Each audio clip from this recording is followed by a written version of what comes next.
Hello.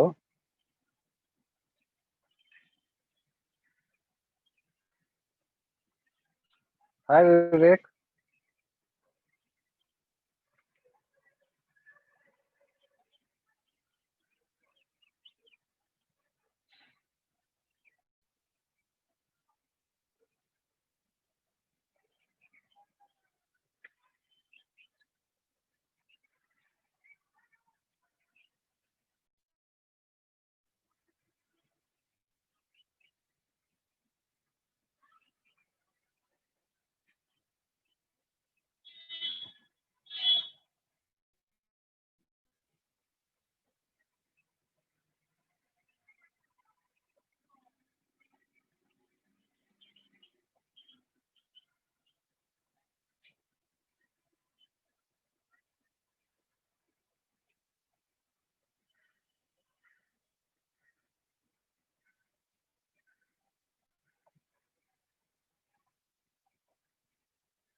Hello.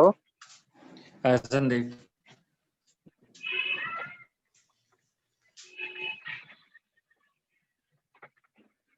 Sandeep. Hello. हाँ संदीप जी और विवेक। Am I audible? Yes. Just minute में कैमरा सेट कर दूं। हाँ।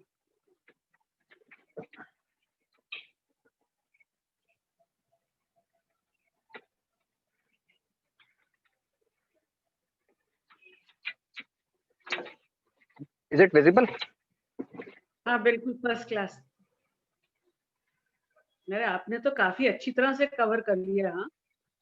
हाँ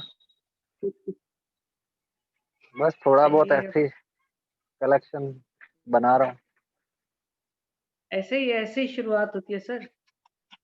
बेस्ट बात ये कि धीरे धीरे सिलेक्टिव पीसेस उठाएंगे तो बढ़ेगा भी बढ़िया। फिर नहीं तो क्या हो जाता है, कई दफा लोग रैंडम पहले उठा तो लेते हैं ना, तो फिर प्रॉब्लम हो जाती है। पहले यही हाँ होता जी। था कि जो मिला उठा लिया, जो मिला उठा लिया। हाँ जी। अब ये होता है कि अगर 10 देखे हैं तो उसमें से हो सकता है एक भी ना आए। सिलेक्टिव पीस आते हैं अब। That's true. बट आपने जैसे इनको कवर करके रखा है, इनको दिन में अच्छी तरह धूप मिल जाती है या ऐसे ही छन के आनी चाहिए? अभी भी धूप आ रही है फुल। अभी बस ओके। सनलाइट थोड़ी कम है तो इस वजह से कम आ रही है, वरना अदरवाइज फुल है। ओके। नहीं हमारे यहाँ तो क्या प्रॉब्लम हो जाती है कि जो कैक्टस स्पेशलिस्ट हैं ज्यादा, तो अब उसी में क्वेश्चन यही फंस जाते हैं कि उसको फीडिंग करनी है या नहीं करनी है, बिकॉज सक्यूलेंट्स को अपेरेंटली अभी फीडिंग कर सकते हैं, कैक्टस की डोरमेंसी है, तो वो ऐसे ही कंफ्यूजन में कभी कभी जो है ना, या तो हम प्लांट्स मार देते हैं अपने, या फिर हमें समझ ही नहीं आता हमने करा क्या है ना, हिट एंड ट्रायल मेथड से जो चल गया तो बल्ले बल्ले, जो रह गया तो फिर रह गया। हाँ वो तो है ही, आई थिंक फेलियर। हाँ जी। हाँ, फेलियर एक से ही कुछ सीखने को विवेक, मिलता है। सही बात है। विवेक, आपने फेसबुक लाइव शुरू कर दिया? Yes, thank it's you. अच्छा, जब तक मेंबर्स जुड़ते हैं साथ, संदीप जी, हाँ अरे जी। आपका तो कैमरा चला गया। हाँ, हम लोग आपका सेशन करने के बाद we'll take a break where Vivek, हाँ, our host, will be taking a group photograph, okay. and उसके बाद we have any question answers session if there are any questions, you know. Okay, okay. And हम लोग क्या करते हैं कि members को म्यूट कर देते हैं ताकि सब एकदम एक साथ ना बोलें, तो either if there are not too many questions, then Vivek allows them one by one to join, you know, ask the question. Otherwise they put it in the chat and then one of us asks the question. ठीक है? ठीक है, ठीक It's a है। little नहीं, different मैंने from, session join, आपके sessions join किए हैं, मुझे पूरा प्रोसेस पता है, अच्छा ठीक है, कैसे होता है, क्या होता है। ठीक है। नहीं, because it's my duty ना to explain कि हाँ, हाँ, हाँ, first हाँ। time So, Deepa ji and Sandeep ji, I will mute everyone and then we'll. नहीं, अभी रुक जाओ विवेक, अभी तो people are still joining us. So Oppo F5, please let us know your name. Otherwise, Vivek will put you out of the group, right, Vivek?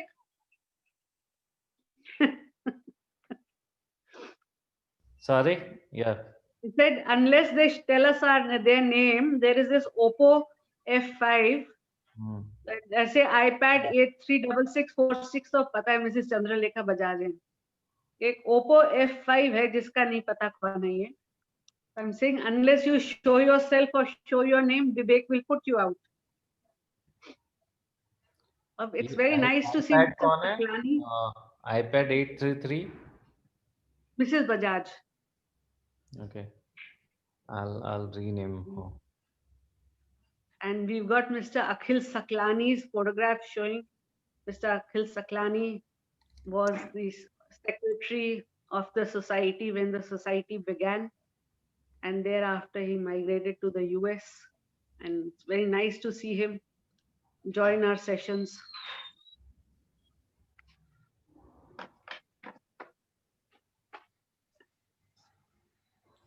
एक तो संदीप जी, जब आप बात करेंगे अपने सेशन में, एक क्वेश्चन जो आता है लोगों के दिमाग में, विच इज कैक्टस को घर में नहीं उगाना चाहिए, इट इज इनऑस्पिशियस, शुभ नहीं होता। तो जरा ये मिथ का भी थोड़ा सा स्पष्टीकरण कर दीजिए कि तो वो तो मेरा फेवरेट हॉट टॉपिक है, वो तो मैं एक्सप्लेन करूंगा। हाँ, हाँ, मुझे तो कैक्टस ग्रोवर्स इंक्रीज करने हैं। वही तो, अपने सक्सेना साहब, डॉक्टर सक्सेना जब एक्टिवली इन्वॉल्व होते थे, वो बहुत अच्छी तरह से समझाया करते थे लोग, मगर फिर भी लोगों के मन में ये धारणा है कि भाई कैक्टस घर में नहीं उगाना चाहिए, क्योंकि वो अच्छा नहीं होता वास्तु वाइज। ये सब बना दिया गया है, ऐसा कुछ भी नहीं है। सकते आप। हाँ जी, इसके ऊपर तो मैंने आर्टिकल तक लिखे हुए हैं।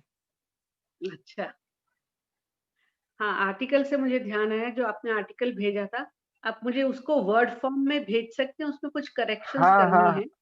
हाँ, हाँ, हाँ, ठीक है, मैं so that the editor can then do the corrections. Sure. Vivek, how many of us are? Good afternoon, Mrs. Chawla. Good to see you. हमारे प्रेसिडेंट मिस्टर सतीश माथुर भी ज्वाइन कर गए हैं। So as of now it's 26. We can start. Okay, good. I think we can start, right? I'll mute everyone and then we can start. Let me introduce Sandeep ji, and then you can mute us and he can unmute himself later. Okay. Right, Vivek? Yeah. Okay, good afternoon, members. This is the last session of this year that we are having for our members now. I wanted to tell you about Sandeep ji, who's very gracefully accepted our request to do this session on winter cares of cacti and succulent. Sandeep ji खुद तो एक IT professional हैं. Oh, back to meeting. Sorry, internet connection went off.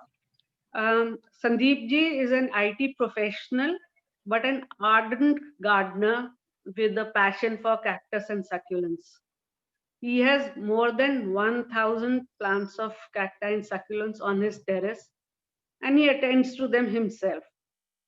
Vese, he is also the secretary of the Horticulture Floriculture Society of Ghaziabad, and they have been doing very good work in holding webinars during the pandemic time.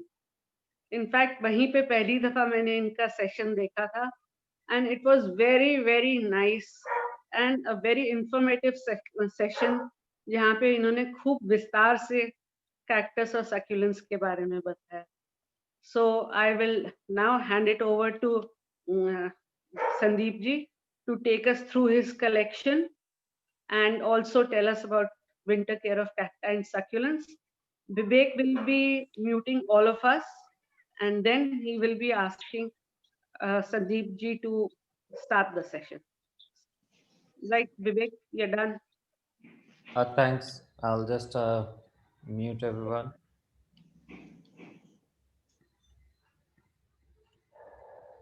And Sandeep ji, if you can unmute yourself.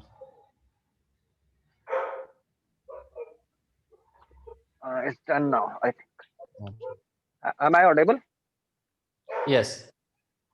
Okay. Hello, everyone. Thank you, Deepa ma'am, for such a kind words. It's always to motivate me when someone says I'm doing very well, sort of. I'm just a beginner in cacti and succulent, not an expert. And I was going to tell you about cactus and succulent just on basis of my personal experience, which I have read in books and articles, on watching videos and some seminars, just like that. Only personal experience. किसी का कोई copyright नहीं है, अपना personal experience है. अभी हमारे पास एक प्रॉब्लम ये रहती है कि अभी जैसे दीपा मैम भी बोल रही थी कि कैक्टस का ये एक लोगों के मन में धारणा आ गई है कि वास्तु के अकॉर्डिंग इनको घर में नहीं रखना चाहिए. लेट मी टेल यू, एक कैक्टस प्लांट जो होता है, it's a 24 hour oxygen giving plant. तो हम ऐसे प्लांट को अपने से दूर कैसे रख सकते हैं? अब ये कहते हैं कि कांटे हैं तो घर में नहीं रखना, तो फिर रोज प्लांट घर में क्यों है, बोगनविलिया घर में क्यों है? तो कैक्टस में ऐसी क्या प्रॉब्लम है? एक्चुअली में ये प्रॉब्लम कहाँ से स्टार्ट हुई थी, इसके लिए थोड़ा सा पास्ट में जाना पड़ेगा. पहले कैक्टस में क्या होता था कि कैक्टस में वो जो उसकी फीचर है कि उसमें थॉर्न्स होते हैं. हम उन थॉर्न्स को घर में इसलिए नहीं लाते थे कि क्योंकि हमारे घर में छोटे बच्चे भी होते हैं, हमारे घर में पेट्स भी होते हैं, तो उनको वो हार्म ना पहुंचे. तो ये वहां से स्टार्ट हुआ और वो धीरे-धीरे ऐसा हो गया कि कैक्टस को घर में लाना ही. बट आज की डेट में अगर आप देखो तो इतने टाइप के कैक्टस अवेलेबल हैं, इंडिया में भी अवेलेबल हैं, जिनमें थॉर्न्स ना के बराबर होते हैं और वो किसी को हार्म भी नहीं पहुंचाते. And beneficial also, giving 24/7 oxygen. जैसे हमारा एक सैकुलेंट होता है सेंसिवेरिया, वो 24/7 ऑक्सीजन देता है, NASA proof. Cactus also giving 24/7 oxygen. तो हम इसको क्यों घर में ना रखें? ठीक है. अब बात आती है कैक्टस सक्यूलेंट के ऊपर कि कैक्टस, अब हमारा मेन टॉपिक है winter care of cacti and succulents. But उसको जानने से पहले हमें ये जानना पड़ेगा कि कैक्टस और सक्यूलेंट होते क्या हैं. अगर हमें यही नहीं पता होगा कि कैक्टस सक्यूलेंट होते क्या हैं, तो हम उसकी विंटर केयर क्या करेंगे? तो किसी चीज को भी केयर करने के से पहले, उसको ग्रो करने से पहले हमें उसको थोड़ा सा स्टडी कर लेना सही रहता है. तो कैक्टस एंड सक्यूलेंट्स, मैं तो ये कहूंगा कि कैक्टस भी एक सक्यूलेंट है। Every plant which store food and water inside in its body, in its stem or leaf or codex or bulb, it's a succulent, or and cactus is one of them. अब differentiation आती है कि cactus और succulent को differentiate कैसे करें। तो जहां पर भी थॉर्न्स निकले हुए हैं आप उसको कैक्टस कहते हैं, और जिसमें थॉर्न्स नहीं होते हैं उनको हम सक्यूलेंट कहते हैं। अब इसको लेमन लैंग्वेज में बोले विद स्पाइन और विदाउट स्पाइन। अब विद स्पाइन में भी फिर दो कैटेगरीज आ जाती हैं, एक कैक्टस वाली कैटेगरी आ जाती है और एक यूफोर्बिया वाली कैटेगरी आ जाती है। तो अब वहां पर डिफरेंशिएट कैसे किया जाए कि इन दोनों में से कैक्टस कौन सा है। यूफोर्बिया कभी कैक्टस नहीं हो सकता, क्योंकि उसको डिफरेंशिएट करने का सबसे इजी तरीका है, जैसे लेट मी शो यू। जैसे ये एक कैक्टस है, ये मेलो कैक्टस है, इसके अंदर ये आपको यहाँ पर थॉर्न्स दिख रहे होंगे 1 2 3 4 5, और इसके बीच में ये व्हाइट व्हाइट स्पॉट है, दिस इज एरियोल। जहां पर भी ये एरियोल होगा वो एक कैक्टस होगा, और जहां पर एरियोल नहीं होगा वो और स्पाइन होगा वो एक यूफोर्बिया होगा।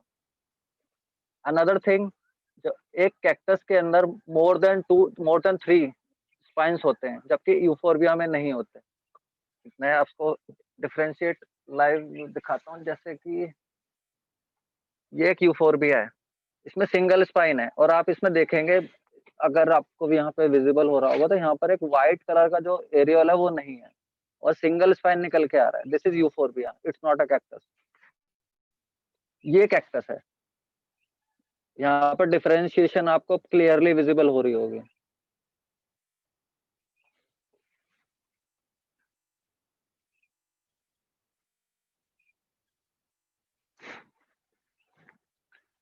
उसके बाद जैसे मैंने बोला कि काफी सारे प्लांट ऐसे अवेलेबल हैं जिनमें स्पाइंस ही नहीं होते। ये देखिए, ये है एक एस्ट्रोफाइटम स्पीसीज है, माइक्रोस्टिग्मा ओंजो का। इसके अंदर बिल्कुल भी स्पाइन नहीं है। मैंने कैसे पकड़ के रखा हुआ है इसको, कोई स्पाइन नहीं है। तो क्यों घर में नहीं रख सकते? कहाँ है स्पाइन? कहीं भी स्पाइन नहीं है। And see the beauty.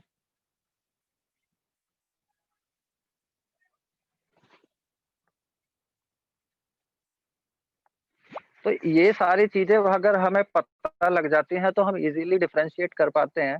और कुछ कैक्टस ऐसे होते हैं जिनमें स्पाइन्स इतने बड़े नहीं होते हैं, जैसे कि ये कॉमन सा कैक्टस है,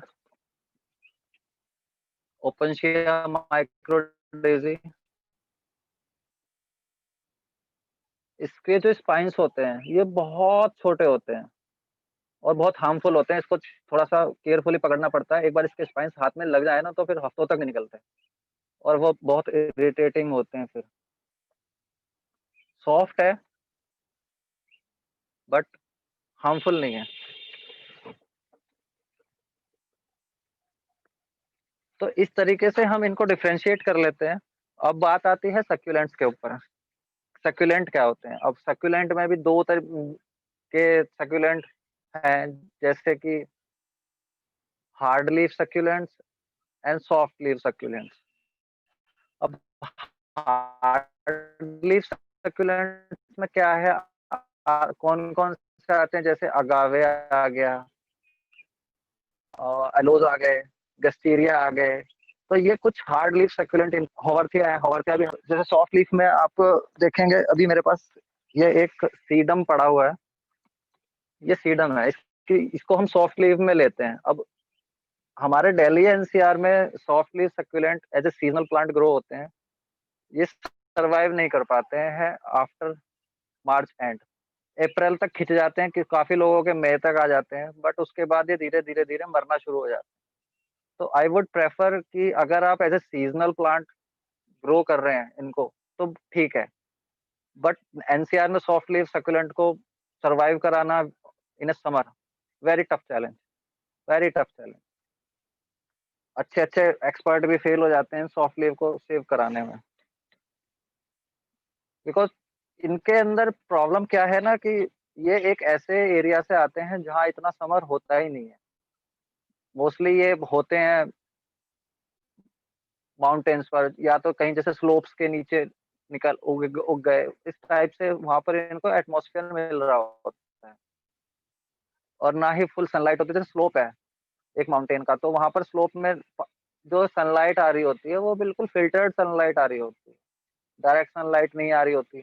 तो उस टाइप का एनवायरनमेंट अगर हम क्रिएट कर पाते हैं तो हम इनको सर्वाइव करा सकते हैं। ऐसा नहीं है कि ये सर्वाइव नहीं हो पाएंगे, बट टफ है, हो जाते हैं। अब जैसे ये वाला मैं सीडम दिखा रहा हूँ, ये एक प्लांट मैंने 3 साल पहले लिया था, और ये अभी तक ऐसे छोटे छोटे मेरे पास निकलते रहते हैं। अभी अप्रैल तक क्या होगा, ये बहुत सारे बड़े हो जाएंगे। अब उसके बाद ये इनकी लीव्स अपने आप ड्रॉप होनी शुरू हो जाएंगी। ये ये मेरा मैंने एक हैंगिंग बास्केट में लगाया हुआ था, और उसकी लीव्स इधर उधर गिरनी शुरू हो गई, तो ये लीव से अपने आप प्रोपोगेट हो गया। अब उसके बाद मैं भूल जाता हूँ। विंटर जैसे विंटर खत्म हुआ, समर आया, अपना कैक्टस केयर में लग गए, लीव्स गिरी हुई हैं इधर उधर, पता नहीं कहाँ कहाँ गिरी हुई हैं। जैसे अब विंटर आया तो ये ऑटोमेटिकली फिर से अपने आप इसने रूट पकड़ी और ग्रो होना शुरू हो गया। तो इस तरीके से इनको प्रोपोगेट करना भी बहुत आसान है सक्यूलेंट्स को। लीफ से इजीली प्रोपोगेट हो जाते हैं, सीड से प्रोपोगेट हो जाते हैं। सीड भी हाँ होते हैं, इनमें डेवलप होते हैं, सीड पॉट बनता है। क्रॉस पॉलिनेशन जब होती है तो सीड पॉट भी बनता है। अब मैं तो ये कहूंगा कि जो प्लांट एक लीफ से प्रोपोगेट हो जाता है वो मर कैसे सकता है? नहीं मर सकता, उसको हम मार देते हैं एक्स्ट्रा केयर करके। इनकी तो केयर करी ही नहीं जाती, बहुत कम केयर होती है। जितनी कम केयर करोगे उतने ज्यादा सर्वाइव करेंगे। अब थोड़ा सा देखें कि इनको हमें ग्रो कैसे करना है। तो ग्रो करने के लिए, एक सक्यूलेंट को ग्रो करने के लिए most important thing is watering and media and pot selection. Let me show you the pots. जिस टाइप के हमें पॉट लेने होते हैं, जैसे ये एक पॉट है, ये एक प्लास्टिक पॉट है 4 इंच का। इसके अंदर ये ड्रेनेज होने बहुत जरूरी है। जितने ज्यादा ड्रेनेज होगा आपका सक्यूलेंट या कैक्टस, उतना ज्यादा सरवाइव करेगा। उसका रीजन है, वो अभी मैं एक्सप्लेन करता हूँ क्यों। जैसे ये 4 इंच पॉट है, ये एक 2 इंच का पॉट है, इसके अंदर भी ड्रेनेज काफी सारे हैं। अगर नहीं होते हैं तो मैं कर देता हूँ। Second thing is media. Media हमें हमेशा ऐसा लेना होता है कि जिसमें सिंपल भाषा में बोला जाए तो पानी डाला और बाहर। जैसे कि ये मैं एक लाइव दिखाता हूँ आपको। अभी मेरे पास ये 2 तरह के मीडिया मैं बताता हूँ कौन कौन से हैं। एक मीडिया ये है, इसके अंदर मैं पानी डाल रहा हूँ, ये देखिए बाहर। एक मीडिया ये है, मैं पानी डाल रहा हूँ, बाहर। Fraction of second, water drain out. इस तरह का मीडिया होना चाहिए एक सक्यूलेंट और कैक्टस को ग्रो करने के लिए, तो हमारे कैक्टस और सक्यूलेंट कभी नहीं मरेंगे। अब बात करते हैं इसके मीडिया के ऊपर कि हमें मीडिया किस तरीके का लेना है। कॉमन ट्रेंडिंग मीडिया है सिंडर। अगर आपको मिल जाता है तो बेस्ट है, अगर नहीं मिलता है तो उसका ये एक सिंडर है, और ये मेरा खुद का बनाया हुआ मीडिया है, क्योंकि सिंडर हमेशा अवेलेबल नहीं होता है, तो हमें कुछ ना कुछ ऑल्टरनेटिव देखना पड़ता है। कि थोड़ा सिंडर कॉस्टली भी होता है, कहीं पे सस्ता भी मिल जाता है, तो कहीं कभी कभी हमें 60 पर केजी तक भी पे करना पड़ता है। अब काफी लोगों के पास क्वेश्चन ये आते हैं कि हमारे पास तो सिंडर अवेलेबल ही नहीं है, अब हम क्या करें? तो क्या हम कैक्टस और सक्यूलेंट ग्रो नहीं कर सकते? बिल्कुल कर सकते हो, सैंड यूज करिए। River sand is the best option. अगर और हमारे अगर देखा जाए तो एक दूसरा ऑप्शन भी है। अगर रिवर सैंड भी नहीं मिल रहा है तो एक कंस्ट्रक्शन के अंदर एक बदरपुर नाम की चीज यूज होती है, देखी होगी, एक ऑरेंज टाइप का होता है, वो ले लीजिए। उसके अंदर भी कैक्टस और सक्यूलेंट बहुत अच्छे ग्रो करते हैं। बस उसके अंदर प्रॉब्लम एक आती है कि उसकी वाटर होल्डिंग कैपेसिटी बहुत ज्यादा है, तो उसमें हमें वाटरिंग का थोड़ा ध्यान रखना पड़ता है। बदरपुर ले लीजिए, उसको छान लीजिए, छानने के बाद उसका जो मोटा वाला पार्ट निकलेगा उसको यूज करिए, ये वही है। परफेक्टली प्लांट ग्रो करेगा, क्योंकि प्रॉब्लम पानी से नहीं है, प्रॉब्लम मॉइस्चर से नहीं है, प्रॉब्लम है स्टैग्नेंट वाटर से। अगर प्लांट में स्टैग्नेंट वाटर होगा तो प्लांट में फंगस लगेगी और वो मर जाएगा।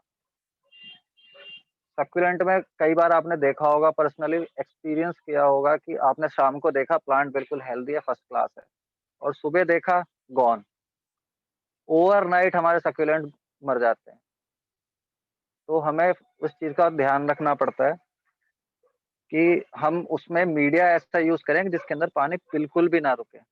मॉइस्चर रहेगा कोई प्रॉब्लम नहीं है, मॉइस्चर सूख जाएगा, बट स्टैग्नेंट वाटर से फंगस लग जाएगी और प्लांट आपका ओवरनाइट मर जाएगा। तो वाटरिंग का सारा खेल है।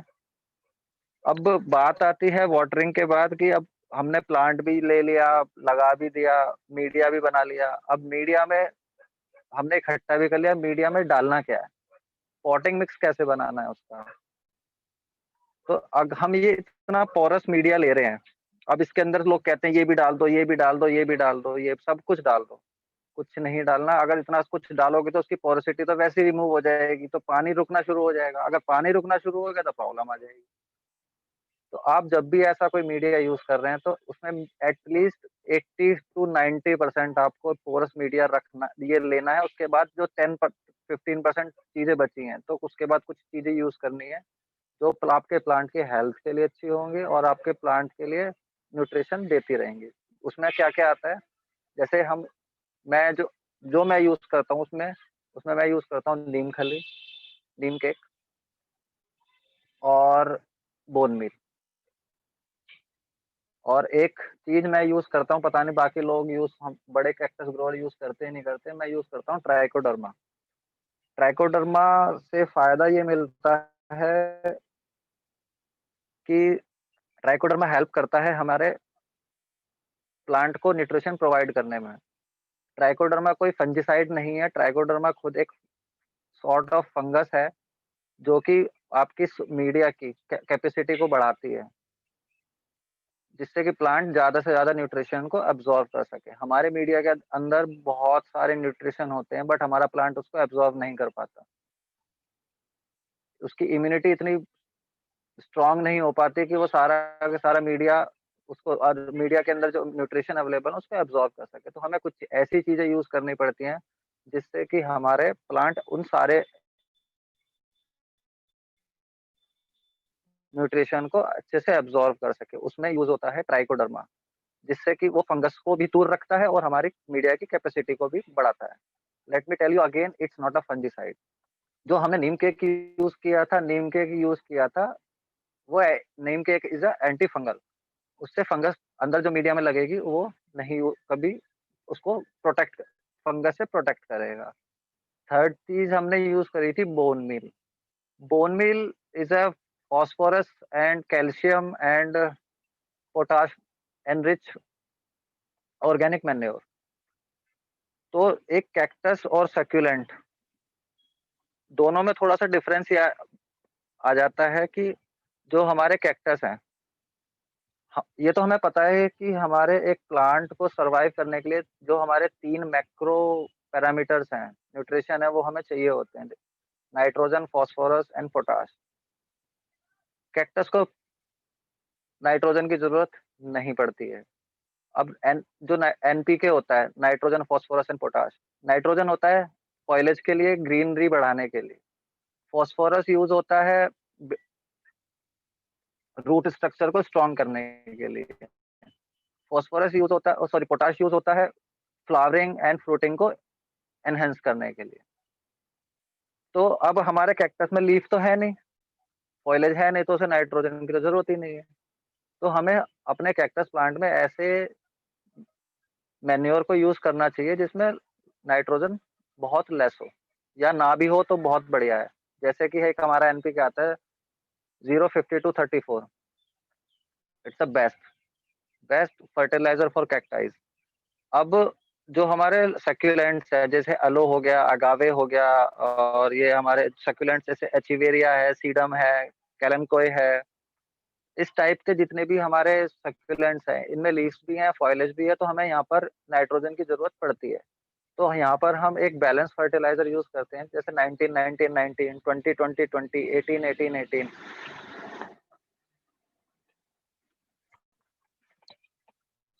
इट्स 19 19 19 NPK, जो कि मैं यूज करता हूँ अलो, अगावे और हॉवरथिया इस टाइप के सक्यूलेंट्स में। एक और इम्पोर्टेंट चीज होती है, अगर आप कैक्टस और सक्यूलेंट ग्रो कर रहे हैं तो एक सबसे इम्पोर्टेंट चीज है जो आपके पास हमेशा होनी चाहिए, दैट इज फंजीसाइड। उसके लिए मैं यूज करता हूँ साफ। ये साफ है फंजीसाइड। आजकल इसमें 2 तरीके की पैकिंग आ रही है, एक ये ब्लू कलर की पैकिंग पहले आती थी, आजकल ये पिंक कलर की पैकिंग में भी आ रहा है। इसको यूज करने का फायदा क्या है और ये इतना रिकमेंडेड क्यों है, उसका रीजन है। फंजीसाइड 2 तरीके के होते हैं, एक कॉन्ट्रैक्ट फंजीसाइड और एक सिस्टमैटिक फंजीसाइड। दोनों का काम अलग होता है, इसके अंदर दोनों होते हैं।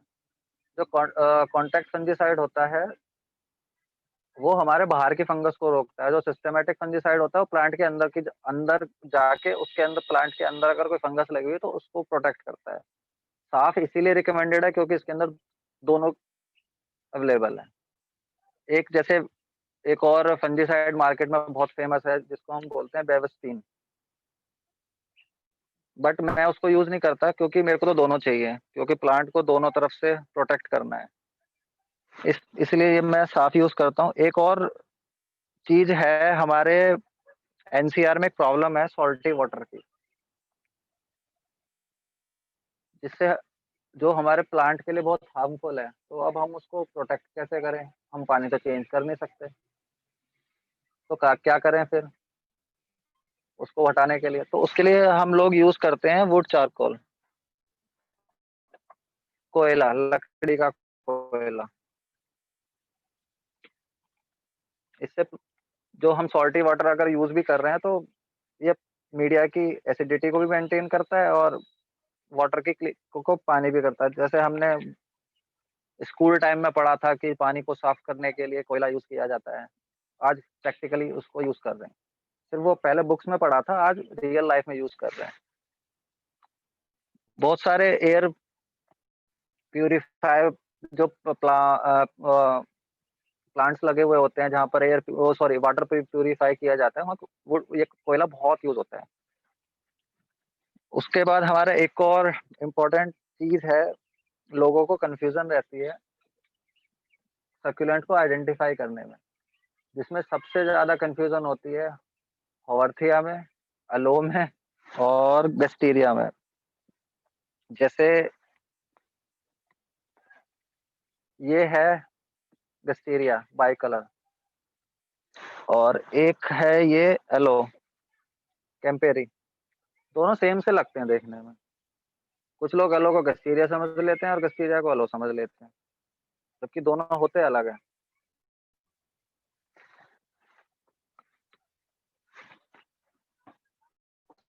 एक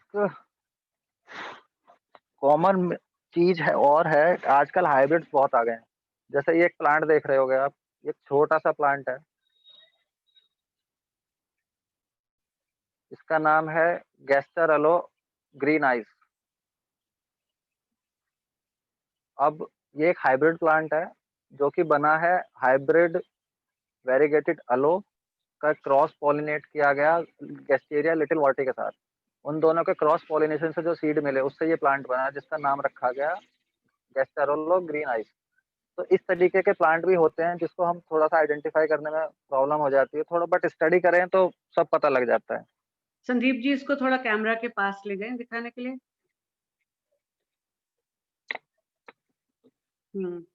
राइट, थैंक यू। या 18 members have seen. अब बात करते हैं, ये सब तो हमने कर लिया, मीडिया भी बना लिया, प्लांट भी ले लिए, लगा भी दिया। अब इसको रखना कहाँ पर है, लोकेशन क्या होनी चाहिए? कैक्टस के लिए लोकेशन हमें ऐसी चाहिए जहां पर हम उसको मैक्सिमम टू मैक्सिमम सनलाइट दे सकें, तो हमारा कैक्टस बहुत अच्छे से सरवाइव कर लेगा। सक्यूलेंट्स को ज्यादा सनलाइट की जरूरत नहीं होती, उसको अगर मॉर्निंग के 2 घंटे 3 घंटे की सनलाइट भी मिल रही है तो एनफ है, बट कैक्टस को फुल डे की मिल जाए तो बेटर है। उसमें फिर ये देखते डिफरेंशिएशन ये आती है कि जो कैक्टाइज होते हैं वो हमारे होते हैं समर ग्रोन, और जो ये दूसरे सक्यूलेंट्स हैं जैसे हॉर्थिया है, गस्टीरिया है, अलोज हैं, ये होते हैं विंटर ग्रोन।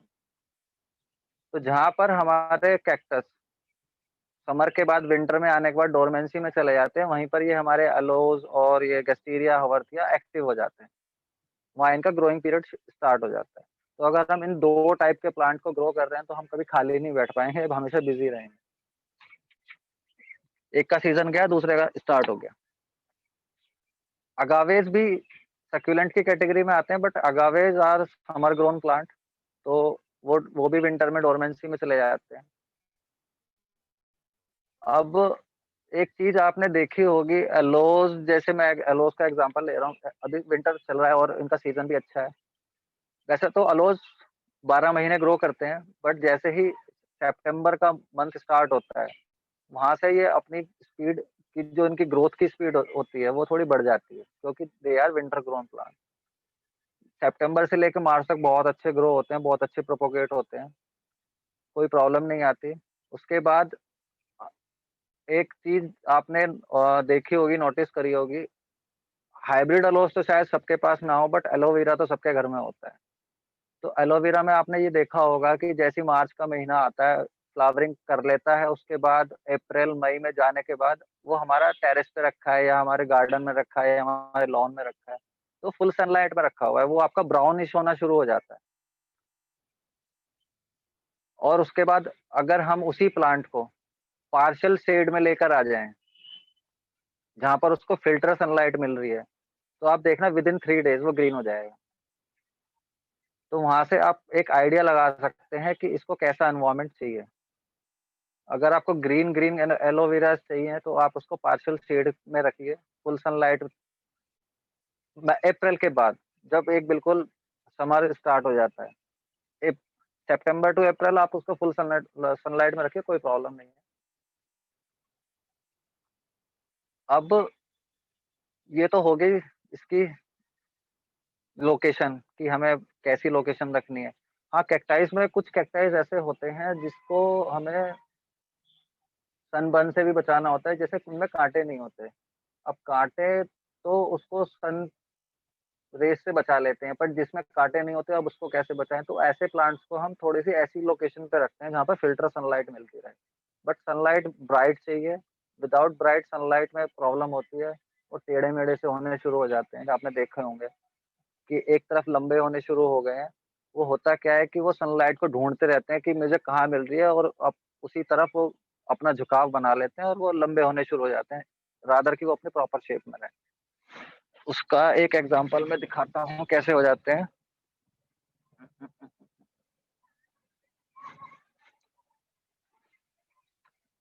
ये देखें, ये नीचे से मोटा है, ऊपर से पतला है। ये शेड में रखा हुआ था और सनलाइट को ढूंढने के लिए इधर उधर भागने लगा और इसकी शेप डी शेप हो गया। तो हमें ऐसे प्लांट्स को प्रॉपर सनलाइट देनी होती है ताकि ये इस तरीके से डिसबैलेंस ना हो और अपनी प्रॉपर शेप में रहे। सनलाइट भी दे दी, लोकेशन भी दे दी। वाटरिंग, वाटरिंग सबसे बड़ा क्वेश्चन आता है कि वाटरिंग इनको कब करें और कैसे करें। उसके लिए एक बॉटनी की थ्योरी है जो समझनी बहुत जरूरी है। प्लांट के अंदर एक चीज होती है जिसके थ्रू फोटोसिंथेसिस की पूरी प्रोसेस होता है, और प्लांट के अंदर एक छोटे छोटे से महीन से छेद होते हैं जिसके थ्रू वो फोटोसिंथेसिस करता है, that is stomata. Her plant के अंदर स्टोमाटा होता है। जो नॉर्मल हमारे लीफी प्लांट होते हैं उसका स्टोमाटा दिन में एक्टिव रहता है, इसलिए वो दिन में फोटोसिंथेसिस करता है। बट जितने भी हमारे ये कैक्टस हैं, अगावेज हैं, अलोज हैं, इसका स्टोमाटा जो ओपन होता है वो नाइट में होता है। ये थोड़ा उल्टा है, ये समझना बहुत जरूरी है। तो अब वाटरिंग हम जैसे नॉर्मल प्लांट में करते हैं, तो हम सुबह को भी पानी दे देते हैं, शाम को भी पानी दे देते हैं। जैसे भी हमारा प्लांट के पत्ते मुरझा रहे हैं, हमने पानी दिया, वो 2 घंटे बाद बिल्कुल एक्टिव हो गया, तंदुरुस्त नजर आने लगा। कई लोग क्या करते हैं कि सुबह सुबह कैक्टस को पानी दे दिया और फिर भी कह रहे हैं कि मेरा प्लांट तो डिहाइड्रेट हो रहा है। ठीक ही नहीं हो रहा, होगा कहाँ से? आपने सुबह पानी दिया था, शाम तक आते-आते उसका पूरा मॉइस्चर तो, या आप देखो कि मीडिया अच्छा यूज़ हो रहा होगा तो सारा ड्रेन आउट हो गया होगा, और जो दिन में गर्मी पड़ी है उसने सारा का सारा पानी उड़ा दिया उसका, और रात को जब स्टोमाटा ओपन होने के टाइम आया था तब तक तो उसको पानी मिला नहीं। तो वो कैक्टस जैसे प्लांट को वाटरिंग हमेशा लेट इवनिंग में करनी चाहिए, ताकि रात को उसको प्रॉपर उसका फूड मिल सके, क्योंकि रात में ही उसका स्टोमाटा ओपन हो रहा है। That's the most important thing to learn, जो मैंने सीखी है कैक्टस के ग्रोइंग में। मुझे भी नहीं पता था, मुझे भी 1 डेढ़ साल पहले ही पता लगा, तो और उसके बाद मैंने ये प्रोसेस करना शुरू करा, फिर मैंने लेट इवनिंग वाटरिंग शुरू कर दी, और उसके बाद प्लांट की जो हेल्थ निकल कर आई है, अनबिलीवेबल। मॉर्निंग में वाटरिंग करने का एक और ड्रॉबैक होता है, जैसे अभी एक प्लांट दिखाया मैंने आपको, ये एस्ट्रोफाइटम माइक्रोस्टिग्मा। अब इसमें प्रॉब्लम ये आती है कि सनबर्न होने लगता है। वो कैसे? एक तो सनबर्न तो नेचुरल सनबर्न हो रहा है, दूसरा सनबर्न होता है वाटरिंग से, क्योंकि हमने सुबह के टाइम या दोपहर के टाइम इसमें वाटरिंग कर दी और उसके ऊपर सन रेज गिरी।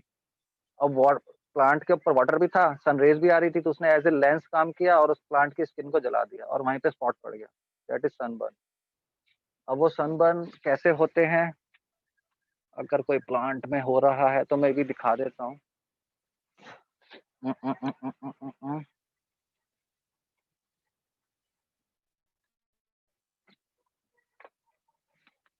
ये देखिए,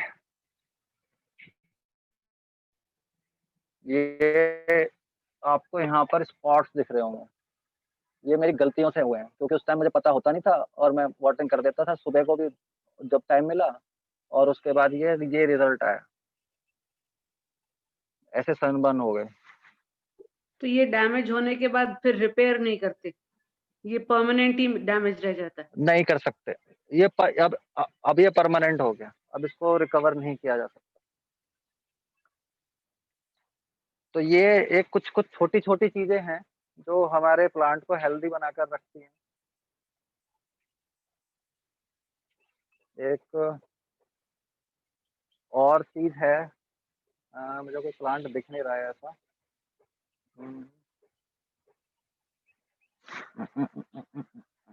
दिख गया,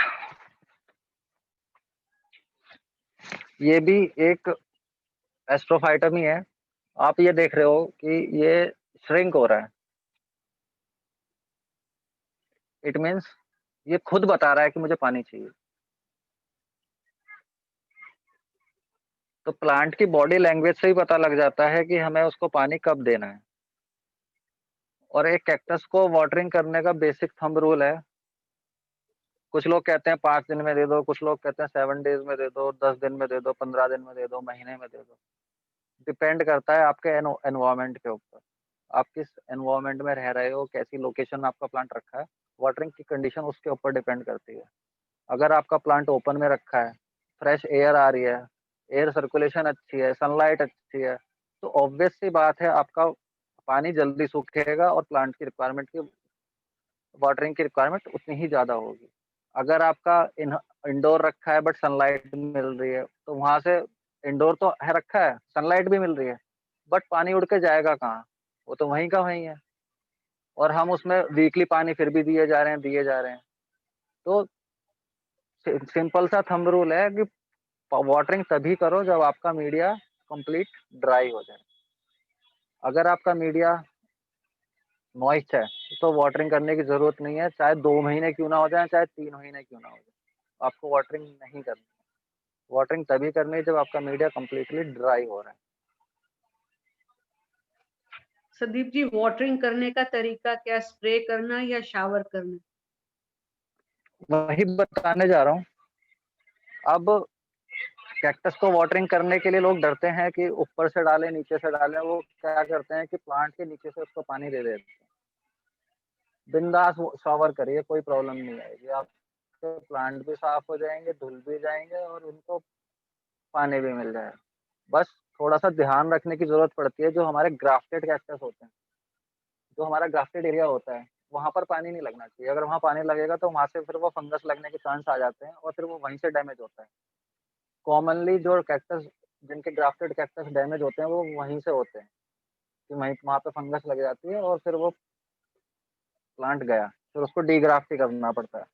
जैसे कि 1 मिनट में दिखाता हूँ।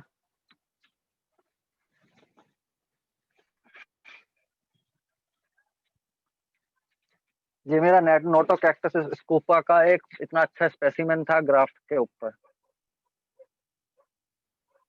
गलती हुई होगी कभी, पानी लग गया और जहाँ से पानी लगा तो इसके यहाँ पर ये ऐसे ग्राफ्ट था, तो इसके रूट स्टॉक में पानी लगा और इसने यहीं पे फंगस पकड़ी और यहीं यहीं से रॉट होना, इसका रूट स्टॉक वहीं से रॉट होना शुरू हो गया। अब रॉट होना शुरू हो गया तो अब क्या करें? ठीक है, बचाएंगे। अब इसको मैंने यहाँ से पूरा रूट स्टॉक निकाल के डीग्राफ्ट कर लिया है, बट अभी विंटर है और ये डोरमेंसी में है तो अभी रूट पकड़ने के चांसेस कम है, तो मैंने इसको अभी ऐसी ड्राई पर एयर ड्राई पे रखा हुआ है। जैसी सीजन आएगा तो इसको मीडिया में लगा दूंगा, ये रूट पकड़ लेगा और ये एक वापस से जब ये पॉट में लग के ऐसे दिखेगा तो वापस से एक स्पेसिमेन ही बन जाएगा, जिसको हम बोलते हैं ऑन रूट प्लांट। जैसे काफी टर्मिनोलॉजी यूज होती है, सीड ग्रोन बोलते हैं, सीड ग्रोन प्लांट है, ग्राफ्टेड है, ऑन रूट है। तो ये 3 तरह के प्लांट होते कैक्टस होते हैं जिनको डिफरेंशिएट किया जाता है। ऑन रूट मतलब एक ग्राफ्टेड कैक्टस को डी ग्राफ्ट करके उसको रूट पे लाया गया है, वो होगा on root. Seed grown plant जो सीड से ग्रो किया गया है। ग्राफ्टेड जो एक रूट स्टॉक के ऊपर दूसरे प्लांट को रखा गया है। अब ग्राफ्ट क्यों किया जाता है? अब ग्राफ्ट करने के 2 रीजन होते हैं। एक तो कुछ प्लांट ऐसे होते हैं कि जो बिल्कुल कलरफुल है, जैसे मून कैक्टस आपने देखे होंगे, रेड कलर के, येलो कलर के, पिंक कलर के। ग्रीन पोर्शन होता ही नहीं है, तो उसके अंदर क्लोरोफिल ही नहीं है, तो वो खाना कहाँ से बनाएगा? तो उसको खाना देने के लिए उसको एक रूट स्टॉक के ऊपर ग्राफ्ट किया जाता है ताकि वो वहां से खाना बना सके। दूसरा ग्राफ्ट किया जाता है प्लांट को बूस्टअप करने के लिए। तो cactus are slow growing plant, तो बहुत सालों में जाके ग्रोथ लेते हैं, तो हम उनको किसी एक ऐसे प्लांट के ऊपर ग्राफ्ट कर देते हैं जो फास्ट ग्रोइंग है। जैसे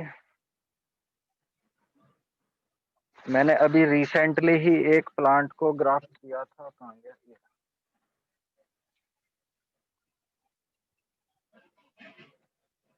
ये एक वेरीगेटेड एस्ट्रोफाइटम है जिसको मैंने ग्राफ्ट किया हुआ है स्टेनोसीरियस के ऊपर।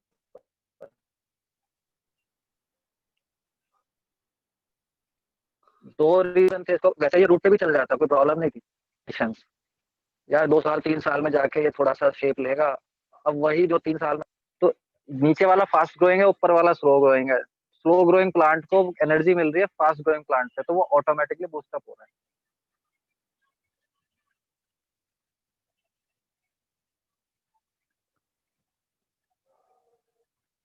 ये हो गई सारी हमारी कहानी कैक्टस की और सक्यूलेंट्स की। अब जो हमारा मेन टॉपिक था, विंटर केयर। विंटर में इनकी केयर कैसे करें? मैं तो कहता हूँ केयर करने की जरूरत ही क्या है? डोरमेंसी में सो रहे हैं, सोने दो। अगर हम सो रहे हैं और हमें कोई डिस्टर्ब करेगा तो हमें कैसा लगेगा? बुरा लगेगा ना। तो ऐसी अगर प्लांट डोरमेंसी में सो रहा है तो सोने दो उसको, उसको परेशान मत करो। जब उसका टाइम आएगा वो अपने आप से ग्रोथ पकड़ लेगा। विंटर आ रहा है, यार फर्टिलाइजर क्या दें उसको, चलो फंजीसाइड तो दे ही देते हैं। वो कुछ नहीं लेगा, वो सो रहा है। आप कितना भी उसको पानी दे लो, उसका कुछ भी कर लो, वो नहीं लेगा। फर्टिलाइजर भी नहीं देना, कुछ नहीं देना। हाँ, बस ये है कि उसको वाटरिंग विंटर में की जाती है तो उसकी फ्रीक्वेंसी बढ़ा दी जाती है। अगर नॉर्मली हमारा प्लांट मीडिया 7 दिन में ड्राई हो रहा था, 7 दिन में हम वाटरिंग कर रहे थे, तो अब हम 15 दिन में कर रहे होंगे। और फिर जैसे जनवरी आएगी तो शायद महीने भर में कर रहे होंगे। अभी मैंने बोला कि वो सो रहा है, डोरमेंसी में है, फीड तो लेगा ही नहीं, तो हम वाटरिंग क्यों कर रहे हैं? फिर वाटरिंग की जरूरत क्या है? वाटरिंग की जरूरत इसलिए है कि उसके अंदर जो रूट्स हैं वो कंप्लीटली ड्राई होकर डैमेज ना हो जाए, इसलिए उसको थोड़ा सा मॉइस्चर देना जरूरी होता है, ताकि जब नेक्स्ट ग्रोइंग सीजन आए तो वो इजीली उस अपने रूट्स को पकड़ ले और वो रूट डैमेज ना हो। इसीलिए वाटरिंग की जाती है। प्लांट को पानी देने के लिए नहीं की जाती विंटर में वाटरिंग।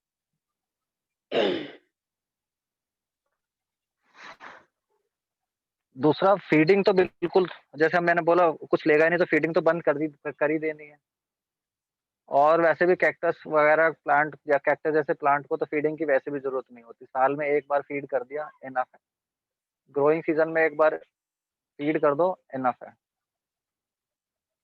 एक मेरे पास बहुत क्वेरीज़ आ रही थी काफ़ी दिनों से, कॉमनली लोगों को प्रॉब्लम थी, यार विंटर में ना हमारे प्लांट पिंकिश होना शुरू हो गए हैं, रेड हो रहे हैं, कुछ उसको डिसीज़ लग गई है शायद, कुछ उसका ट्रीटमेंट बताओ। वो कोई डिसीज़ या कोई ट्रीटमेंट की ज़रूरत नहीं है, वो विंटर में होते हैं। विंटर में पिंक कलर के होने शुरू हो जाते हैं। वो विंटर कलर है। ये देखिए जैसे ये एक गिम्नोकैल्शियम है, ये आपको दिख रहा होगा रेड होना शुरू हो गया है, पिंक होना शुरू हो गया है। इट्स नेचुरल, ये इसका हैबिटेट है, इसलिए ये कोई डिसीज़ नहीं है। जैसे ही मार्च आएगा वापस ग्रीन हो जाएगा।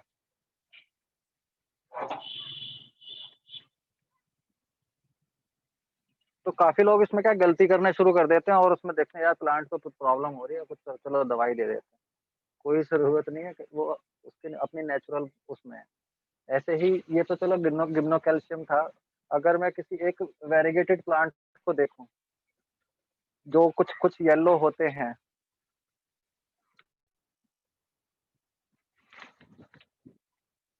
जैसे ये है, ये एक वेरीगेटेड एस्ट्रोफाइटम है, यहाँ पर ये येलो पोर्शन है। अब ये येलो पोर्शन देखे ये भी पिंक होना शुरू हो गया। ये विंटर कलर है इसके, कोई बीमारी नहीं है कि ये ऐसा लग कभी-कभी हमारे अंदर ये गलतफ़हमी हो जाती है ना कि जैसे हमने समर्स में देखा होगा कि हमारा प्लांट थोड़ा ब्राउनिश होना शुरू हो गया तो मतलब कहीं से रॉट हो रहा है।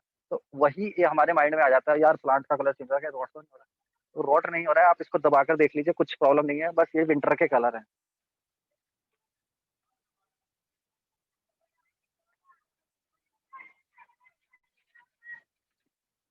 तो विंटर में तो हमें इनकी केयर कुछ भी नहीं करनी। बस सनलाइट प्रॉपर मिलनी चाहिए और कभी-कभार इतना बस पानी मिल जाए कि रूट बिल्कुल कंप्लीटली ड्राई ना हो। अब ये तो थे जो समर ग्रोन थे, अब विंटर आ गया तो डोरमेंसी में आ गए। अब विंटर आ गया है तो दूसरे प्लांट एक्टिव हो गए हैं, जैसे एलो, हवर्थिया, अगस्टेरिया। अब ये एक्टिव हो गए हैं तो अब इनका टाइम शुरू हो गया है। बेस्ट टाइम है, इनको रिपोर्टिंग कर सकते हैं। रिपोर्टिंग के लिए मीडिया मैंने आपको बता ही दिया कि क्या मीडिया यूज़ करना है। फर्टिलाइज़र भी देना है, आप दे दीजिए, कोई प्रॉब्लम नहीं है। 19-19 दे दीजिए, 20-20 दे दीजिए, 18-18 दे दीजिए, जो आपको ईज़िली अवेलेबल हो वो दे दीजिए। अब देना है तो अब फ्रीक्वेंसी, मंथ में 1 बार दे दीजिए इनफ है। अगर आपके पास पाउडर फॉर्म में है तो आप 5 ग्राम पर 2 लीटर के हिसाब से कोई भी उसको डाइल्यूट करके दे दीजिए। और अगर लिक्विड में है तो सेम 5 एमएल पर 2 लीटर डाइल्यूट करके दे दीजिए, कोई प्रॉब्लम नहीं है। और जब भी आप प्लांट को रिपॉट कर रहे हैं, तो ट्राई करिए कि उसके रूट के आसपास कोई फंजीसाइड वगैरह डाल दें, ताकि अगर कुछ मीडिया में या कुछ है, तो उसको फंगस ना लगे।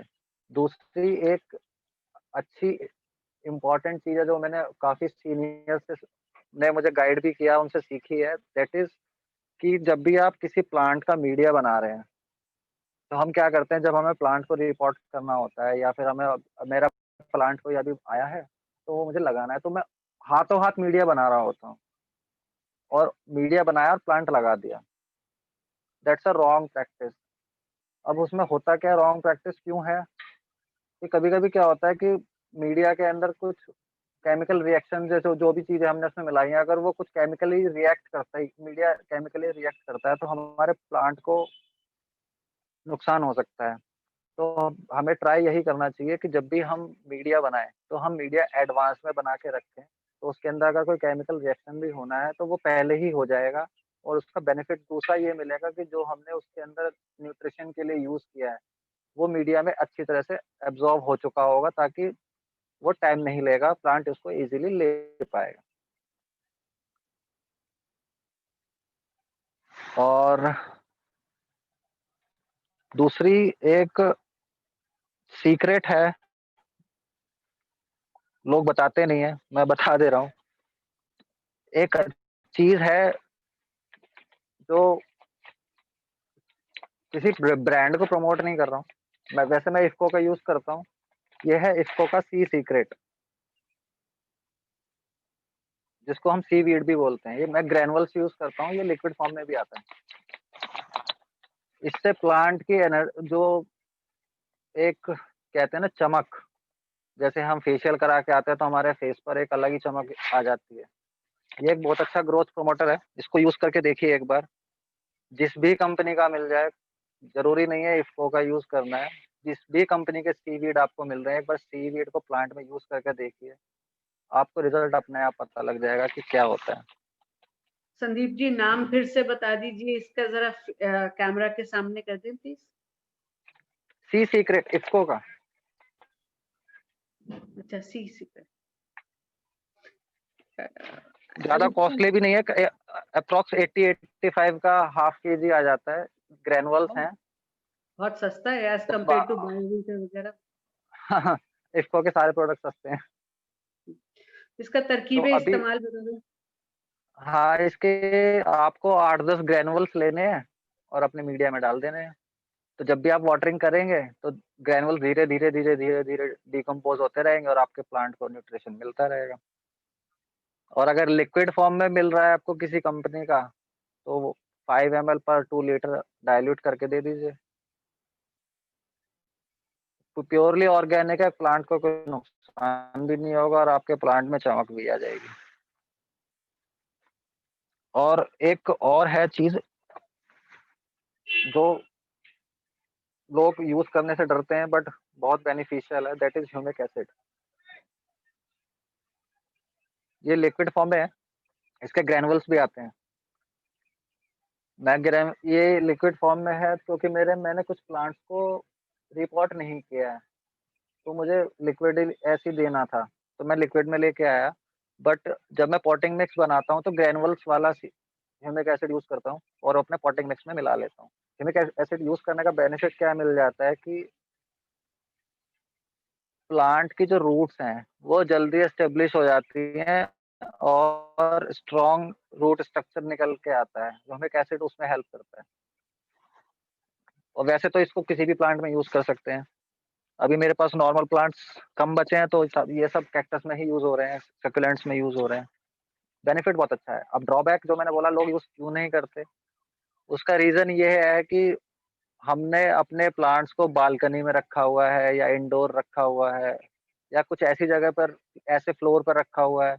तो ये होता है कि ब्लैक कलर का इसमें से जब पानी डालते हैं तो नीचे से ब्लैकिश वाटर निकलता है और वो जहां पर भी पानी जाता है वो पूरा ब्लैक स्पॉट डाल देता है। इसीलिए लोग इसको यूज कम करते हैं कि यार फर्श गंदा हो जाएगा, बालकनी गंदी हो जाएगी। बट अगर प्लांट को हेल्दी रखना है, ये सब चीजें, तो गार्डनिंग कर रहे हैं तो गंदा तो होगा। और अभी ऐसा कुछ दिख नहीं रहा है, सब कुछ ऑलमोस्ट मैंने ये और हाँ, वाटरिंग के लिए जब मैंने बोला कि पता कैसे लगे कि हम वाटरिंग का टाइम आ गया है, एक तो प्लांट खुद बता देगा कि वो डिहाइड्रेट हो गया, उसको प्लांट को वाटरिंग चाहिए। दूसरा, आप प्लांट के मीडिया के अंदर कुछ ऐसे स्टिक्स वगैरह अपने पास रखिए और ऐसे डालकर देख लीजिए और निकालिए। देखिए अगर आपकी स्टिक मॉइस्ट है तो उसको अभी वाटरिंग की जरूरत नहीं है। अगर आपकी स्टिक ड्राई निकलती है तो उसको वाटरिंग की जरूरत है। दूसरा, आप कुछ इस टाइप के मीटर भी आते हैं, मॉइस्चर मीटर्स भी आते हैं, जिससे इजीली पता लग जाता है साइंटिफिकली कि अभी मेरा मीडिया मॉइस्ट है या ड्राई है।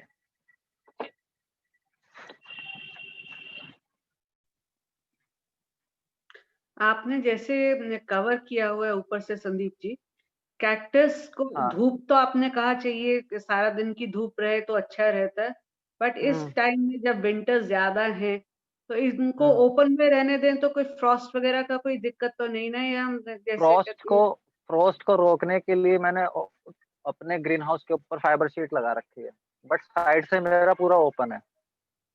तो अब मैंने कहा कि जितनी ज्यादा मैक्सिमम सनलाइट मिलेगी उतना अच्छा है। अभी भी शाम का टाइम हो रहा है और मेरे अभी भी प्लांट्स को अभी भी सनलाइट मिल रही है साइड से। मैं कैमरा घुमा के दिखाता हूँ, ये देखिए विजिबल है, सनलाइट पूरी मिल रही है। सही बात है।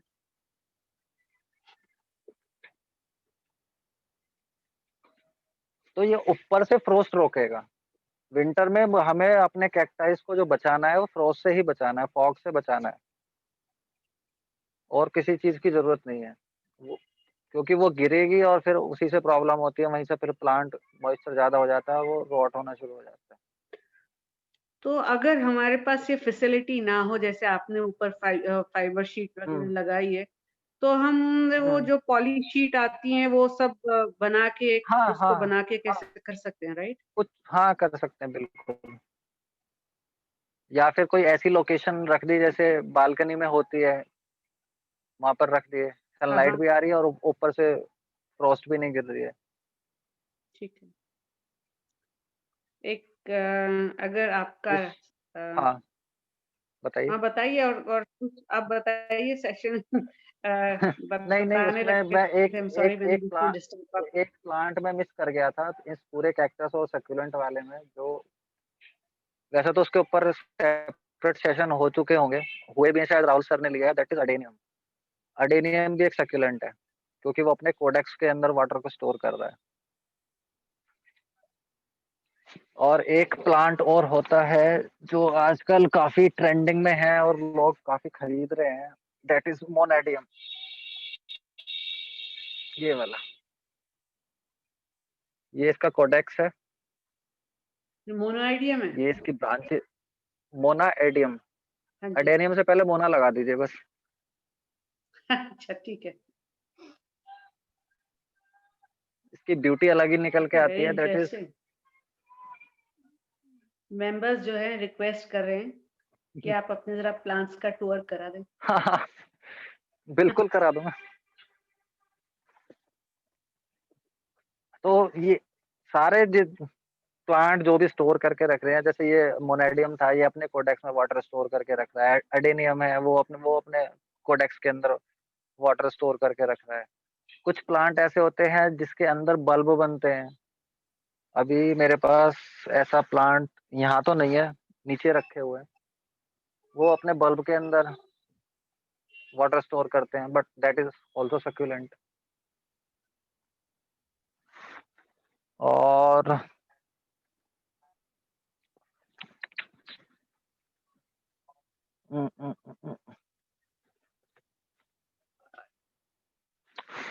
अगावे का मैंने is the slack from our side or Sandeep ji side? Sorry? Is the slack from अरे our बाप side रे। or from Sandeep ji's side where the voice is going away? It should be because I don't think so. I can hear it. Okay, then it must be from my end only. Am I audible, visible? No, you are visible and audible. I hope visible होगा। हाँ visible है, आपकी audio miss हो जा रही है। दीपा जी आपकी आवाज मुझे बिल्कुल प्रॉपर आ रही है। नहीं, बीच बीच में संदीप जी आपके जो है ना ऑडियो अभी लास्ट 5 मिनट्स थोड़ा मिस हो रहा था, बाकी तो अभी तक बिल्कुल बढ़िया सेशन चला। ओके हो सकता है वो सिग्नल थोड़ा सा वीक हो गए हो सकता है। आप ये दिखा रहे थे वैसे तो मैंने वाईफाई में अपना फोन नहीं रखा है, फोन डेटा यूज कर रहा हूँ, क्योंकि हो सकता है कि वाईफाई राउटर नीचे रखा है और मैं टेरेस पर हूँ तो सिग्नल वीक हो जाए। तो हाँ, जैसे ये है अगावे, ये वो जो विक्टोरिया वाला उसको, ये वो वाला। हाँ ये अगावे विक्टोरिया रेजिनी कॉम्पैक्ट क्रीम है। तो इस टाइप के अगावेज होते हैं।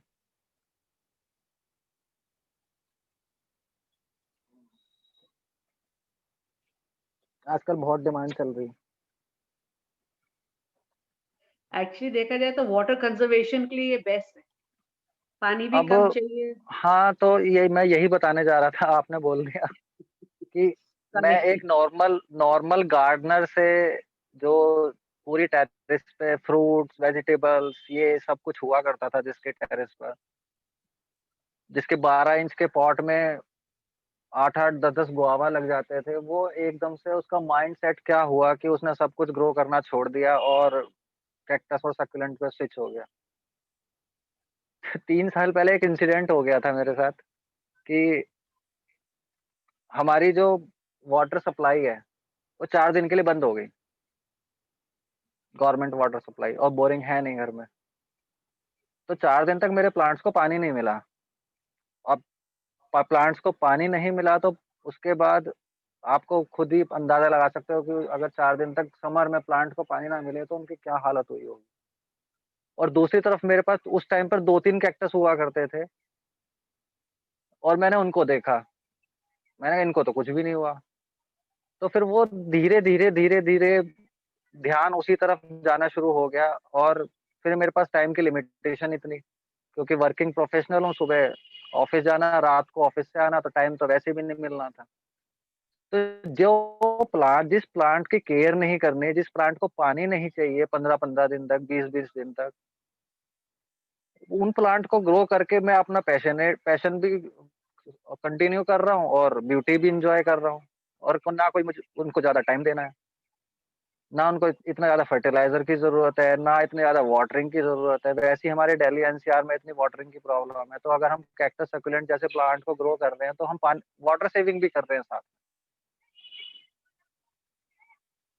अब यही अगर इतने प्लांट मेरे 1000 प्लांट मेरे पूरे टेरेस पे फ्रूट के या वेजिटेबल के होते तो उसको कितना पानी चाहिए होता, कितनी एफर्ट चाहिए होती, और यहाँ मुझे कुछ नहीं चाहिए। बिल्कुल ज़रा से पानी में मैंने इनका काम भी कर दिया, इनको फीड भी मिल गई और मैं भी खुश। तो क्यों हम ऐसे प्लांट को अपने से दूर रख सकते हैं फिर? सही बात है। अच्छा सर, एक क्वेश्चन है आपने जो मीडिया से कनेक्टेड है। हाँ जी, एक्चुअली क्या बताइए। है, सिंडर हम लोगों ने सबने इकट्ठा किया, मतलब मिल गया हमारे हुँ, को, thanks to Rahul ji arrange हो गया। अब क्वेश्चन हुँ, एक हुँ, बार-बार यही उठता है कि जैसे कि सिंडर जब हम यूज़ करें प्लांट्स में, वैसे तो वो हुँ, वॉश्ड मतलब साफ है, अनलाइक पहले जो मिलता था, आधी मिट्टी और आधा हुँ, हुँ। सिंडर होता था, डस्ट, काफ़ी उसके अंदर बेटर डस्ट होती थी। हाँ जी, तो फिर हुँ, उसके लिए अभी उनको धोना चाहिए या उसको ऐसे ही यूज़ कर सकते हैं? मैं तो धो के यूज़ करता हूँ। आप धो के यूज़ करते कंप्लीटली पहले मैं उसको धो के यूज़ करता ओह! ओके। हूँ। राहुल जी ने बोला है कि उसको वॉश मत करिए, क्योंकि उसके अंदर ऑलरेडी पोटेशियम और वो फास्फोरस मिला हुआ है, धो दोगे तो वो साफ हो जाएगा। सही बात है। अच्छा उससे फिर अगर वो सुन रहे होंगे तो मुझे डाँटेंगे, ये क्या बोल रहा है? मुझे भी डाँट पड़ेगी अब ऐसा सवाल पूछने के लिए।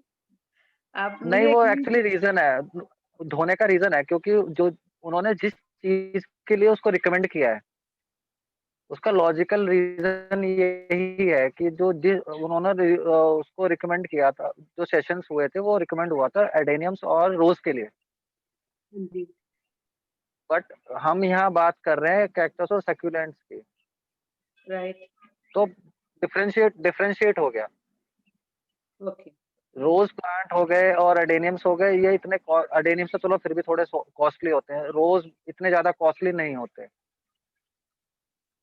बट जब हम कैक्टस की बात करते हैं, सक्यूलेंट्स की बात करते हैं, तो मेरे जैसे इंसान की पूरी-पूरी सैलरी चली जाती है, गिनती के 5 प्लांट खरीदने के लिए, कि कोई 10,000 का आ रहा है, कोई 15,000 का आ रहा है। अब ऐसे प्लांट को मैं रिस्क क्यों लूँ? सही बात है। थोड़ा-सा एफर्ट लगा लेता हूँ, फंगस ना लगे तो पूरा रिस्क सेफ रखना पड़ता है, अच्छा तो क्योंकि दूसरा ये ऐसी गलती और फिर बड़ा झटका। अच्छा मगर ये चाहिए तो हम बताइए कि लिक्विड डायल्यूट फॉर्म में वैसे भी दे देंगे। जैसे वो जो प्रिवेंटिव हम लोग बाकी प्लांट्स में करते रहते हैं, प्रिवेंटिव इंसेक्टिसाइड डालिए, प्रिवेंटिव फंजीसाइड डालिए, वो इस कैक्टस और उसमें ज़रूरत हुँ, नहीं है। हुँ, आपने वैसे समझाया तो है, फिर भी मैं एक दफ़ा कंफर्म कर हुँ। रही हूँ कि मैंने कभी प्रिवेंटिव ले पेस्ट नहीं लेके देखा। Enough first class. नहीं, ज़रूरत नहीं पड़ती। बस ये है कि फंजीसाइड हमने एक बार यूज़ कर लिया था और हाँ हमने जी, मीडिया में नीम केक मिलाया ही हुआ है। हाँ जी, और दूसरा, एक फंजीसाइड अगर आपको देना है तो एक आप दीजिए डोरमेंसी में जाने से 15 दिन पहले ओके, और बरसात में। ओके। और उसी से मीडिया रिलेटेड एक क्वेश्चन है चैट में संदीप जी की, चारकोल का क्या प्रोपोर्शन होना चाहिए जो मीडिया में आपने कहा डालना चाहिए? 1 मुट्ठी डाल लीजिए। अगर आप 5 टू 10 केजी मीडिया बना रहे हैं तो 1 मुट्ठी चारकोल बहुत है। अच्छा, मैं देखूं और कोई क्वेश्चन है। नहीं, नाम क्वेश्चंस तो नहीं है। आई थिंक आपने इतना आराम से समझाया, उसमें कोई कंफ्यूजन का वही मैं स्कोप नहीं। पहले ही सब कुछ बता दिया है तो लगता नहीं क्वेश्चन आया होगा कोई। अब आप अपना विवेक, can we have a group photograph? Yeah, sure. Yeah, may I request all the members to open up their videos, please, so that Vivek can take a group photograph for the whole thing, for the group and for the post then. Thank you.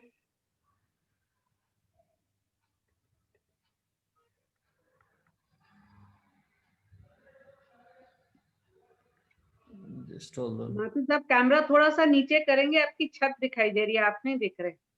नमस्कार sir. मैं आगे आ जाता हूँ। अभी proper है? आप तो अच्छा दिख रहे हैं, हमारे प्रेसिडेंट माथुर साहब भी हैं, सतीश माथुर अच्छा, जी, अच्छा, अच्छा, अच्छा, अच्छा। वो नहीं दिख रहे थे।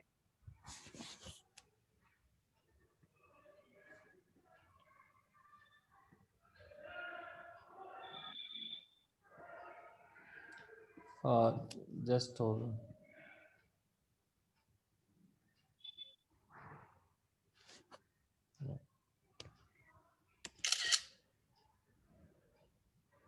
Thank you. I have taken that. Thank you. Yeah. Sandeep ji, आप जरा अपने प्लान्स के भी ट्रिप करा दर्शन दीजिए, मेंबर्स देख लीजिए।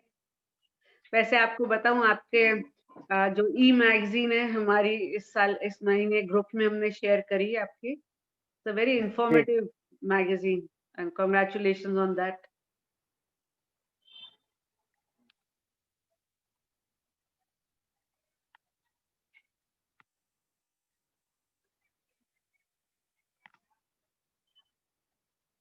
Is it visible? मेरे यहाँ पे नेट Yes. प्रॉब्लम आ रही है, आप जरा विवेक देखिए, is it visible? Yes. Yeah. It's visible. These are astrophytums, different astrophytums. अब एस्ट्रोफाइटम दिखा रहा हूँ तो इनके बारे में थोड़ा सा बता भी देता हूँ। लवली, 5 बताइए जरा। 5 तरीके के एस्ट्रोफाइटम होते हैं। माइक्रोस्टिग्मा और ऑर्नाटम, कैप्रिकॉन, और एक होता है एसीएम, और 5वां होता है ये वाला astrophytum asterias, this one. That's the only one I can recognise. तो इसमें ऑर्नाटम और कैप्रिकॉन ऐसी स्पीशीज हैं जिसमें एस्ट्रोफाइटम में भी थोन्स होते हैं। जैसे ये एक ऑर्नाटम है, इसमें स्पीशीज आपने स्पाइंस देख रहे होंगे, हाँ जी। इसमें साइड में स्पाइंस निकलते हैं। और एक ये होता है कैप्रिकॉन,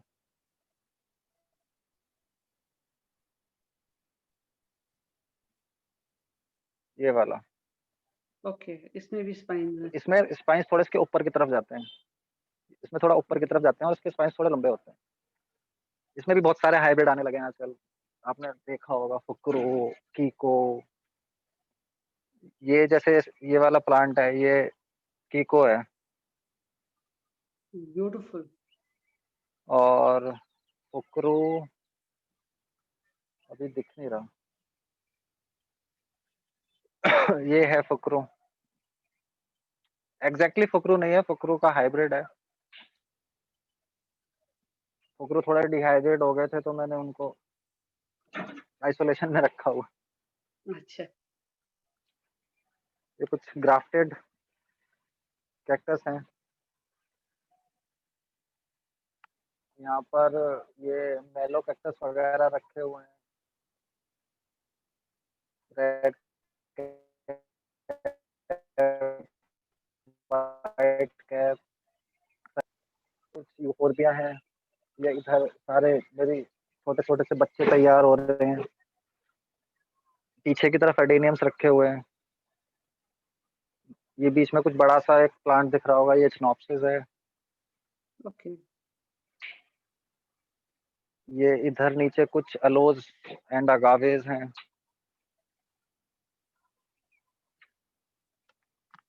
ये कुछ वैसे आपने पीछे की तरफ सच्ची बताया स्टेनोसीरियस हैं जो ग्राफ। ओह हाँ ओके, जी।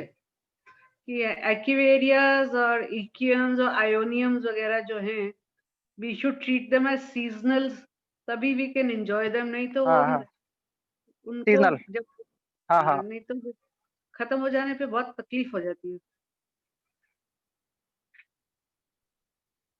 जी, जी, जी। ये नीचे सारे के सारे गिम्नोज़ हैं।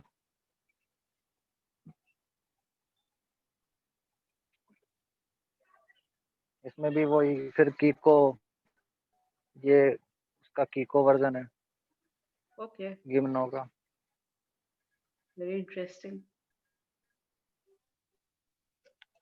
नहीं, आपने सीवीड का यूज करना बड़ा इंटरेस्टिंग बताया, लोग बिकॉज आज तक हमने लोग कभी कहते हैं सुना नहीं था कि विंटर में भी होगी। हाँ जी। ये देखिए मेरे मीडिया का कमाल, विंटर में भी फ्लावरिंग हो रही है। मैं वही कहने लगी थी, तो बहुत सुंदर दिख रहा है। ये कुछ एरियोकार्पस हैं।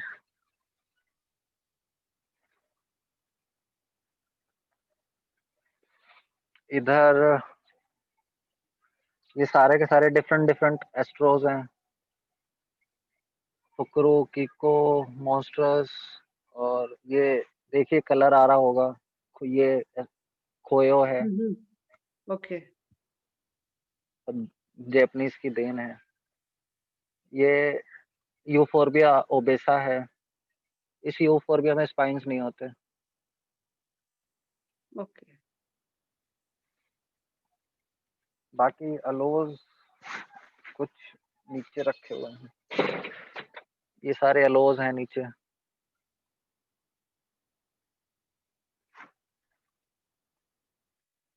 Thousand plants and large number two look after.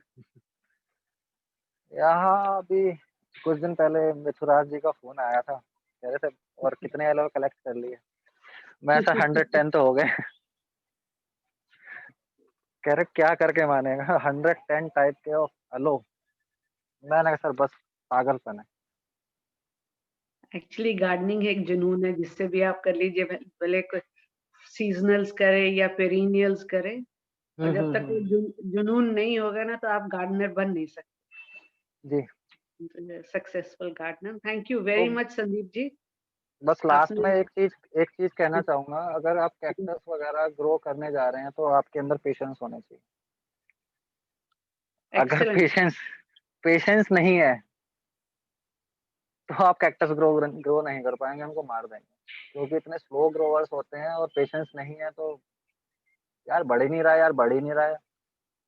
हर 15 दिन पे मैं उसको चलो आज डीएपी दे देता हूँ, आज एनपीके दे देता हूँ, बढ़ जाए, वो मर जाएगा। जैसे होता है ना पेरिनियल पे आर्ट में होता है, हम 15 दिन में फीड देते रहते हैं, वो बूस्टअप हो जाते हैं, एकदम से फ्लावरिंग पे आ जाते हैं। ये इनको नहीं होना कुछ भी, वो मर ही जाएगा एक दिन आके। वो अपने नेचुरल टाइम पे जब उसको बड़ा होना है वो तभी होगा। That's a piece of very useful advice. I hope जो मेंबर्स देख रहे हैं और जो मेंबर्स फेसबुक पे हमारे साथ जुड़े हुए हैं, they remember this piece of advice, which is really speaking the crux of the whole और care of cacti and succulent, winter हो या summer हो। एक चीज मैं बताने मिस कर गया, जब जब भी हम कैक्टस और सक्यूलेंट के सीड्स को ग्रो करते हैं ना, तो उसको ऐसे जिपर बैग में रखना बहुत जरूरी होता है। Okay. इससे क्या होता है कि उसको एक पॉली हाउस इम्पैक्ट नजर आ जाता है, और उसका वाटरिंग का भी झंझट खत्म हो जाता है। हमने अपने मीडिया को एक बार मॉइस्ट करा, सीड लगाए और भूल गए, क्योंकि एयर टाइट बैग के अंदर है तो मॉइस्चर कहीं जाएगा ही नहीं, वो अंदर ही है। Okay. तो उसमें फिर 6 महीने तक उसको वाटरिंग की ज़रूरत नहीं है। और चलो अब सामने आ ही गया है, तो ये कुछ एलोज़ मेरे खुद के हाइब्रिड्स हैं, जो मैंने खुद हाइब्रिड किए हैं। ओह, वेरी इंटरेस्टिंग। ये एलोज़ हैं हाइब्रिड। तो लास्ट ईयर मेरे कुछ एलोज़ ब्लूम हुए थे, तो मैंने उनको क्रॉस पॉलिनेट कर दिया था। लकीली सीड पॉड बना और उनके सीड जर्मिनेट किए, तो एक अलग ही टेक्सचर नज़र आ रहा है इनके अंदर। जैसे वो देखे होंगे आपने, एक जैपनीज़ एलोज़ देखे होंगे, एलो पीसीटी, एक रेड और कुछ कलर के उसके अंदर वाइब्रेंट कलर से होते हैं, कुछ वैसा ही निकल के आया है। जी, तो देन आई विल आस्क कि आज से 6 महीने बाद या जब भी ये थोड़े और बड़े होते हैं, please do share the photographs with sure us sure sure so that sure. The members would enjoy. अभी तो सिर्फ 7 महीने के हैं। हाँ, तब वही तो कह रही हूँ, पेशेंस आप ही ने समझाया कि पेशेंस रखनी चाहिए। थैंक यू वेरी मच सा संदीप जी, थैंक जी, you so very much. Vivek, society की तरफ से there is a small token of appreciation जी। and yes, Sangeeta ji, you can do this with adenium for growing this from seeds. ये पूछ रहे हैं कि जैसे आपने ये पॉली हाउस का इफेक्ट दिया है कि हाँ, एडीनियम के साथ भी कर सकते हैं, तो आपके बजाय बिल्कुल मैंने कर यहाँ सक पे जो हाँ, बिल्कुल कर सकते हैं, कोई प्रॉब्लम नहीं है। वैसे एडेनियम को तो ओपन में भी ग्रो करेंगे तो भी कोई प्रॉब्लम नहीं आएगी। here is a token of appreciation from our society and thank you so thank you very so much. Much. अगर कुछ कहीं प्रॉब्लम आएगी तो we will get back in touch with you, sir. We'll बिल्कुल, stay बिल्कुल, connected. बिल्कुल। Thank you very much. Okay. Okay, Vivek, Thank thank you. you. Thank you.